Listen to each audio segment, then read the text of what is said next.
get to hear from the audience. It's quite important to get feedback. It's not just enough for us to talk to you and not hear from you. That's a beautiful suggestion from one of our goodwill messages. Good day, all.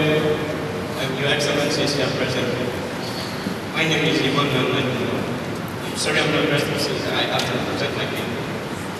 Now, what we're talking about national dialogue, I think we're still missing the key factor here. Because we're talking about youth, and when you look about restoration, we're borrowing cultures from other traditions. They call it national dialogue. My grandma then does not understand the meaning of the word dialogue. I think we have to bring it down to us, bring it down to the grassroots, so that everybody can understand what we're talking about. We have to work out to make sure that if someone out there does not go to church and that every Friday, just to make the to meet that good that she's bringing in, because the government the state wants to demolish it. Please. I stand at the assistant protocol. I'm by name Ellison Chera, a student of Holy Rosary College. Actually, I'm here on two purposes. One, to ask a question, and second, a contribution to the commission. Firstly, my question is for the chairman, NIPDF. My question is, the youth that we're talking about, that's the people seated here, they were once children like us. They grew up like us. They went under fundamental training. So my question is this: what is your contribution for the children who are living in the rural areas? Because someday, somehow, they'll be youth. And I want to believe that your dream is that it will not just end for the people seated there in the talk today, but to continue with the next generation, with our own generation. What is your contribution for the children, those going on, for their own start, when they get up to the stage, they can continue living your dream for you, so that it won't just die down in this generation. And for the commissioner, my contribution is that the Enugu State government, because the state, being a working state, and being a state that attracts so much attention, the Enugu State government should work towards and should also contribute and enhance small medium enterprises, so that children who don't and who can't afford going to schools and all those things can also go into a factory or a firm where they can walk into that place and learn all these little trades, so that if they can't afford going to school, they can also afford taking care of themselves by being self-employed and not just relying on the government and relying on people. Because someone who can really provide for him or herself will be proud and can always stand and say that, yes.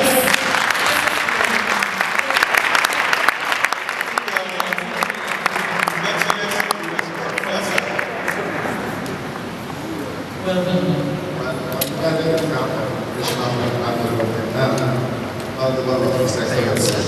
Because I think two issues come directly to my office, so I can respond to them.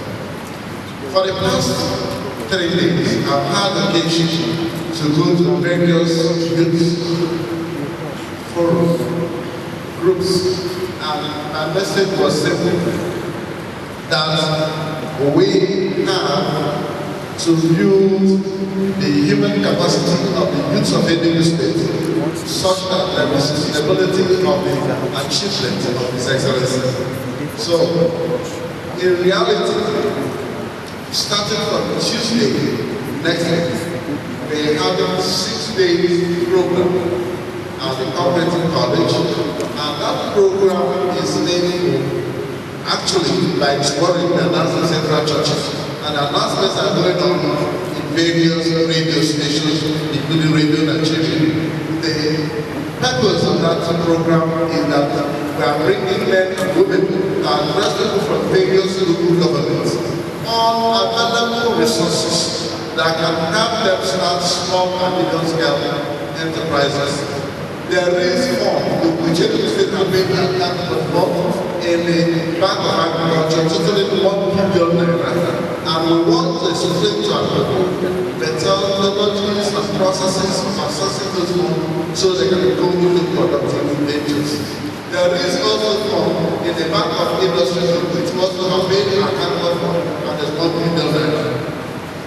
2 weeks ago, I presented His Excellency when the Central Bank was launching the 220 billion fund meant for the small and medium-scale enterprises. There's also another fund from Sweden. I have put those things together and therefore schedule this workshop so that people can come and understand the processes and of how to assess those. So that's part of what we are doing to ensure that small and medium-scale enterprises thrive in every state. After that, I have also put together a document which are called wealth making.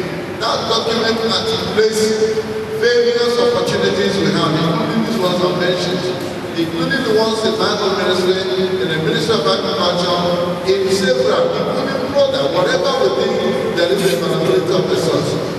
And that also encapsulates the various scholarship opportunities, locally and internationally, open to our young people. And we put that document together, we call it wealth making, because we want to link into the wealth that are available and through the capacity assessment.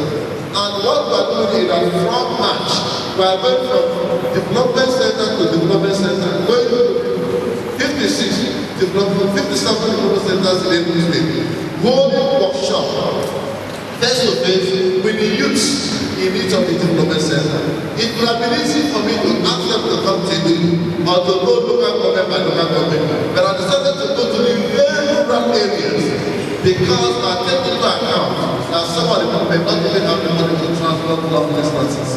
And so when we go down there, we're able to identify with them in their environment, and we're able to distribute this wealth link to them and explain to them how to access those resources.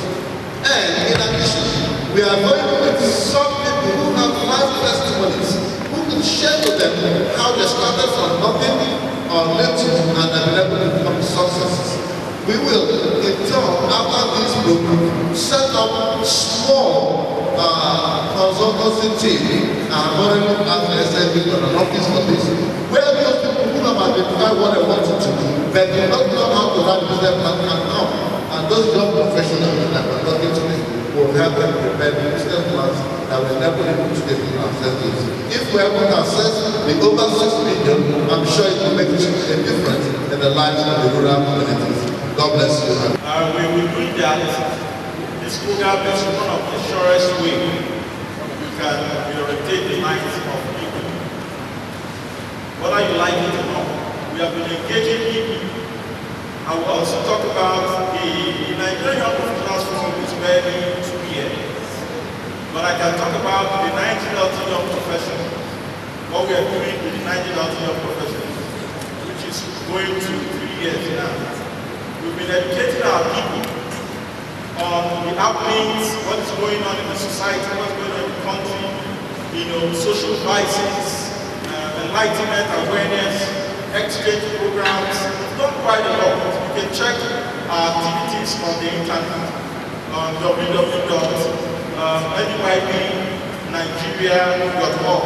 You can go there and check out what we're doing, the amount of lives that we have actually impacted. So these are things that we do that we don't actually make progress, but we must start from somewhere. Also, the young lady that came here, we've been doing quite a lot. Because I was like you when I lost my father. I was in JS2 when my father died. It was a very, very sad experience for us. I had to sell kerosene, I had to sell oranges, ice blocks in the photo bags to fend for myself. But I told myself one thing, that I will be a great person tomorrow. And now, because of where I find myself through school, university, and all that. And today, we have a company that have actually employed a critical mass of people. And I can tell you 90% of those who represent, the numbers of my company, they are young people, very young people, and a lot of people can testify to that. And also, my position in government, I have been with President Jonathan right from when he was deputy governor. And I'm one young man that is saw in a program just like this, that I came out to speak, and he said, young man,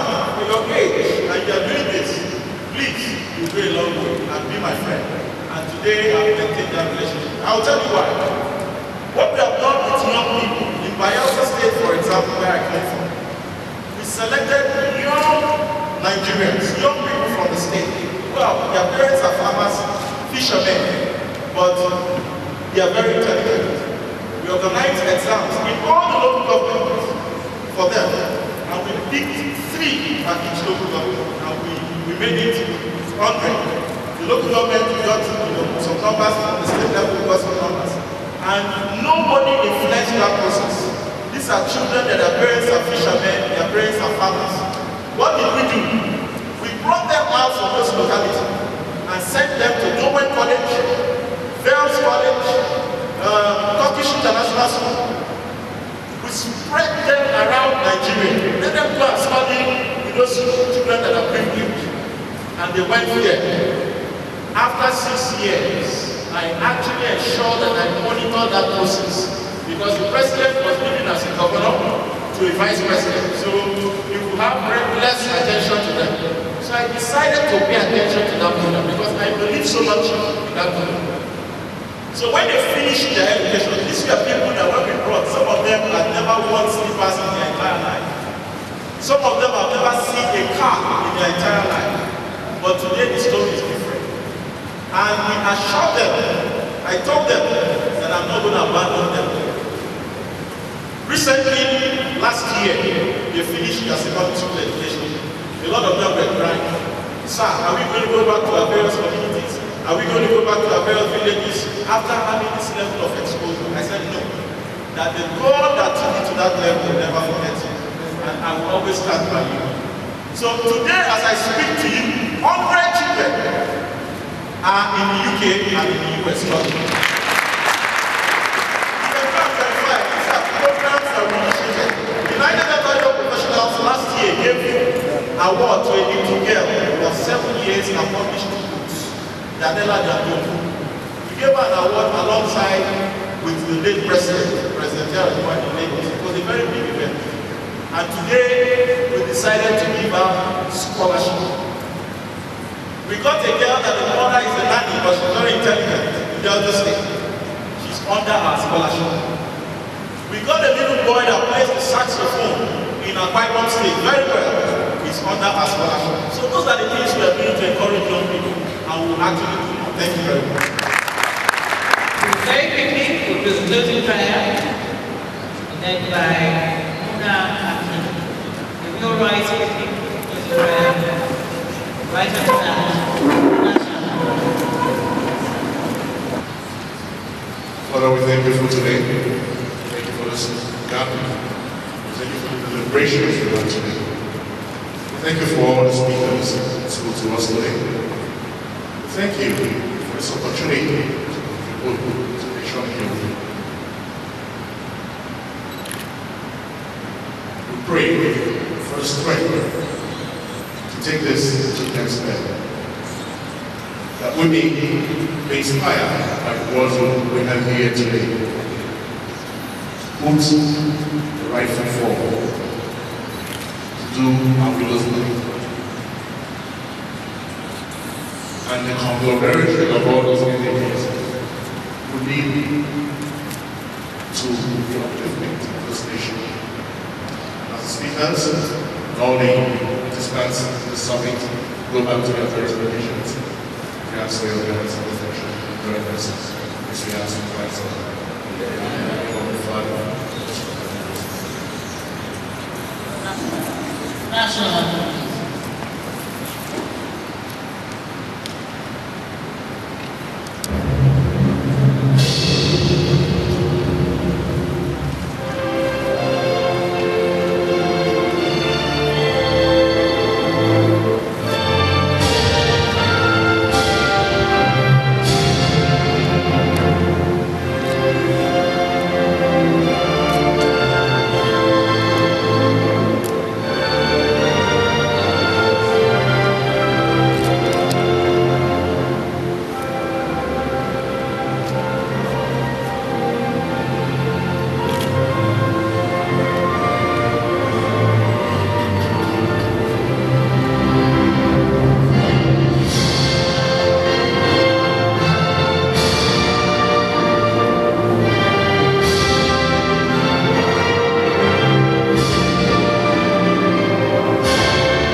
future has come. The future is not a time zone that is yet to come. The future is everything that we can be but have not yet become. The future is everything that we can do but have not yet done. The future is here, the future is now. So go ahead and deliver the future, because you can. Well, this is the second summit we are holding in the southeastern region of Nigeria, and today we are discussing the role of young professionals in national dialogue. And we believe that we are seen as trustees of prosperity. The future and the destiny of this country lies in our hands as young people. So we must engage constructively to lend our voice to constructive policies and initiatives by government. Government have said, the President Goodluck Jonathan-led administration have said, we must discuss. We must have a national dialogue. So this is the best avenue for us to give credence to that initiative, because we believe it will go a long way in reshaping and redirecting the future and aspirations of the Nigerian state. And I believe that young people have a role to play in terms of participation and also in terms of proper engagement, constructive engagement in the national conference. And we want to say that we have issues in Nigeria talking about ethnic sentiment, religious sentiment, interests, sentiments and all that. But we want to set a pace for the development of Nigeria. The national conference is very important. We must talk, we must speak, because there are several issues that bother us on the growth of this government, of this nation, sorry. So we must discuss, we must engage our people. We have diverse culture, diverse beliefs, different ethnic nationalities. We have an issue that concerns our size, our population, but our population should be our strength. But our position as a group is that what brings us together is greater than what tears us apart. So we must discuss and engage and come up with critical solutions to the yearnings and aspirations of the Nigerian people. Mr. Chairman, in your quest what has been your challenges? Well, our challenges has been, support from various levels. We are doing this on our own. We actually mobilized ourselves as young professionals, people who have actually achieved their various areas of expertise and profession. So we came together and said we must come up with this, the Nigerian Young Professionals Forum. So we are funding ourselves, and we want to use this opportunity to appeal to Nigerians that this is a very good platform that we're using to touch the lives of young people, and most importantly, young professionals, to discuss, change in Nigeria, because and to come up with, strategy and also programs that are geared towards engaging young people and also giving them a sense of belonging. And this is a great platform. Finally, can you just tell me the name of the Nigerian Young Professionals? The Nigerian Young Professional Forum unites over 6 million young professionals globally. And also we are in 15 countries. We are networking and also coming together as young professionals to share, ideas of exchange. And also we have in Nigeria, we have a membership strength that cut across board. The Nigerian Young Professionals Forum is a coalition of regional young professional groups, like the Nigeria Young Professional Forum, the Southeast Young Professional Forum, the Southwest Young Professional Forum, and the Northern Young Professional Forum came together to form the Nigerian Young Professional Forum, which is barely 2 years. So that is the composition of the Nigerian Young Professionals Forum. So we are organizing ourselves to ensure that we give credence to change and also let our voice be heard in the scheme of things, and also the inclusion of young people in governance. My name is MS Chidera. I'm a student of Romeo College. Well, the event is a very good one.